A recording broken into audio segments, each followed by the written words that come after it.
It has been some considerable time since I last sat down and done an AJ Chats where I just sit and talk, and I fancied doing it. I fancied revisiting this what I used to do.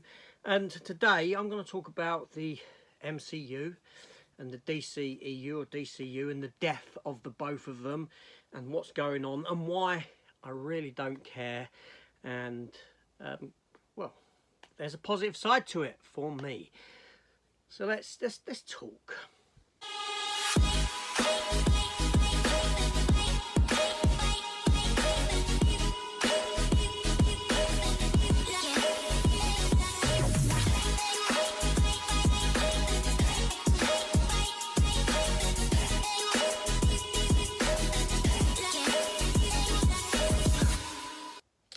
Hello everyone and welcome back to the channel. Welcome to this episode of AJ Chats, where I just sit back and I talk.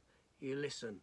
And then leave some comments maybe and tell me your thoughts on things. So, the MCU, the DCEU, it's no secret to anyone that both are in disarray, that both film series are on a decline. I mean, the DC Universe, they haven't had a hit for maybe 6 or 7 movies. They've all flopped. Everything is flopping.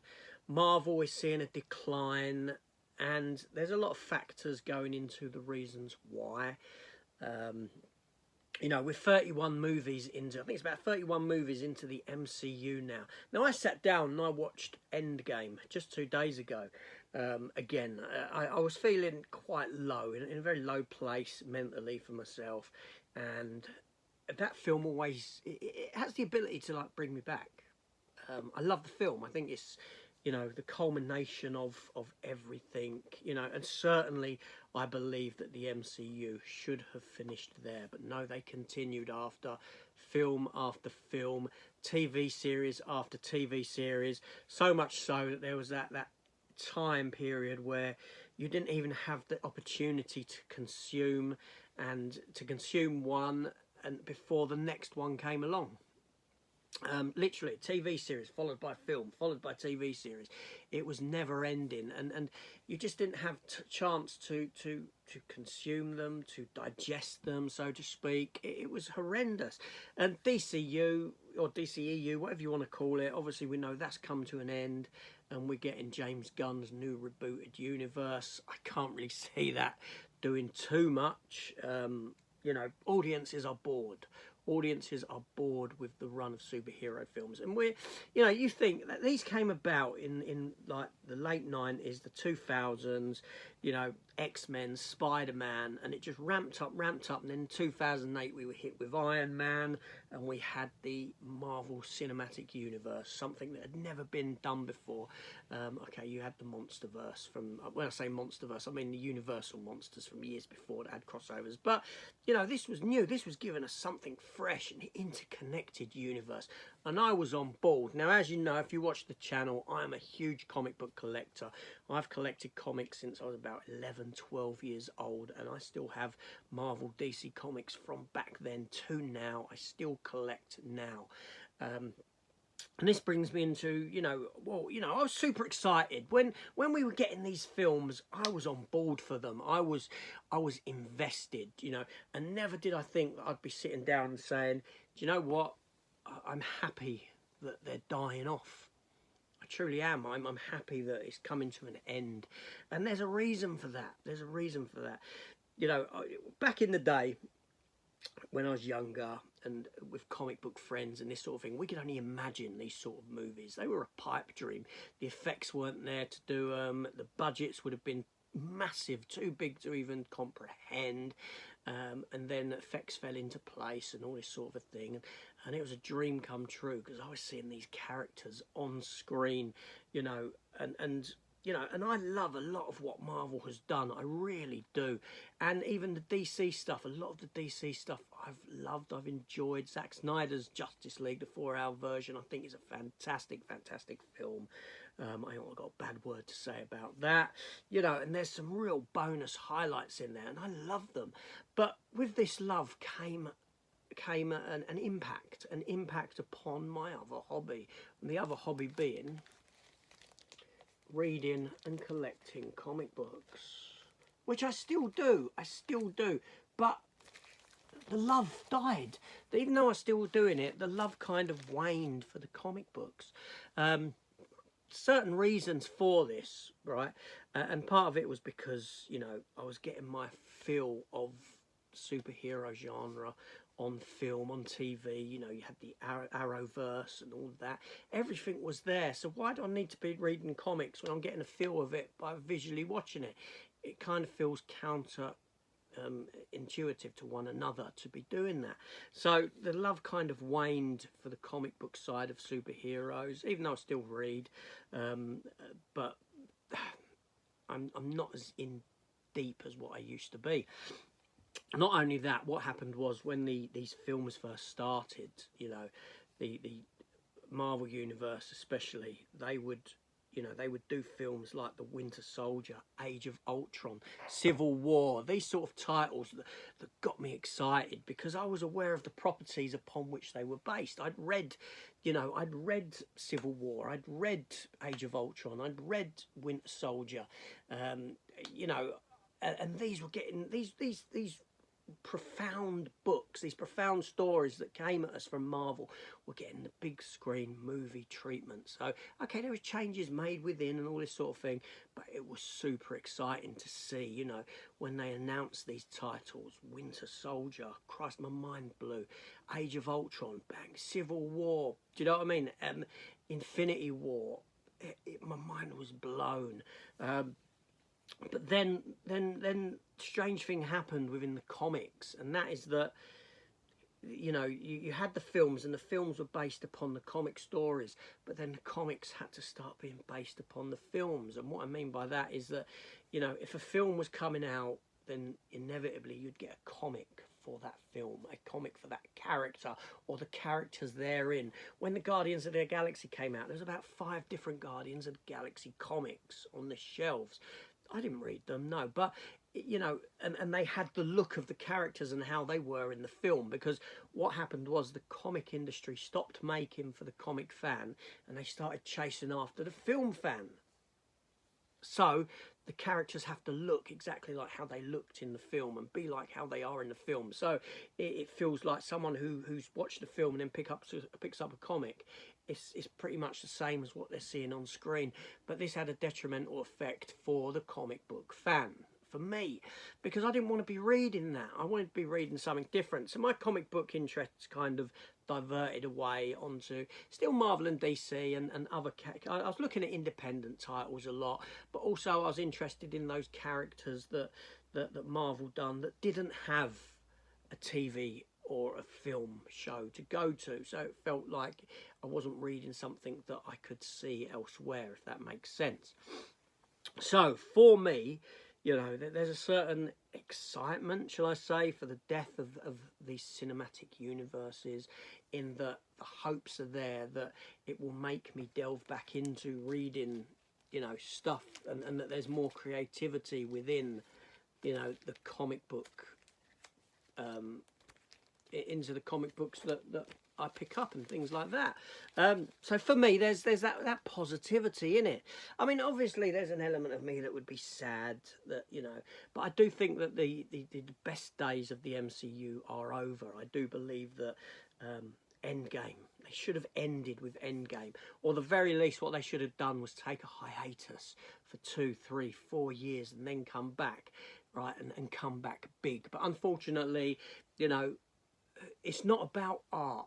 It's about making money. These companies, it's about making money. And this is why after Endgame, you know, Marvel just started releasing everything. You know, there was an influx of films and TV shows, one after the other, like I said, so much so you couldn't consume and digest before the next outing. And this is exactly what Marvel, their strategy with comics, you know, this is what they do. As soon as a character becomes very popular in the comic, they will flood the market with it. They will flood the market. My favourite character, the Punisher, just as an example, there was a time in the 1990s where the Punisher he was big, and he had several ongoing comic books. He had Punisher Warzone. No, he had Punisher Punisher Warzone, Punisher War Journal. There was intermediate Punisher Armory issues that came out every few months. There was Punisher 2099 started. There were these prestige format one-shots. The Punisher was popping up in every other Marvel comic until all of a sudden sales just went bam and cancel the Punisher, cancel all of the Punisher comics in one go. And that's what Marvel done, because they'd saturated the market with this character so much so that people were just bored. They were bored with it, and I understand that. I didn't feel that boredom. I was upset when those comics got cancelled because it was my favourite character, and I was in there with it. And so when it came back, it did come. Obviously, it came back because they come back. New issue 1 sees a spike in sales, so that's another thing that they do. But but it's the same with the TV. They've seen these films go on to make up in the billions. Endgame becoming the biggest movie of all time, until Avatar was re-released and was re-crowned, which I think is very unfair. But that's another story. But anyway, so that's what happened, and Marvel, Disney, they got greedy, and they thought they milked it. They milked this cash cow for everything that it's got, to detrimental effect, where we're at a point where the stories are not intriguing. It seems like it's going nowhere. They seem to have problem after problem. It's a hideous time for Marvel, really, because there has been a steady decline after Endgame. There's a few titles that pop up, there's a couple of the TV shows that I really enjoyed, WandaVision, Hawkeye, that sort of a thing, and then we had, which no one watched, What If, which excited me, but ultimately it's nothing. But yeah, so we're at a point, like I said, where these universes are dying. They're in decay. With DC coming back, I think audiences have had it, right? Because the general audiences don't know. General audiences, there's people out there who are probably saying, watching the latest Marvel film, and they're probably saying, well, when's Superman going to pop up in these? Because they don't realise that they're from two different universes. You know what I mean? There's general audiences don't have that about them. They don't have that knowledge. They don't care. It's a film to them, and a lot of these films now are very much the same. Blue Beetle, more recently, it was like I was watching a mix of Iron Man, a mix of Ant-Man, a mix of Venom. All these films combined to create one. Black Adam. Statue there. Black Adam is a film that I had fun with, I enjoyed, but I knew when I was watching it, I'd seen it all before. There was nothing new, there was nothing fresh up there on the screen, and this has made people get bored. Fatigue is a thing.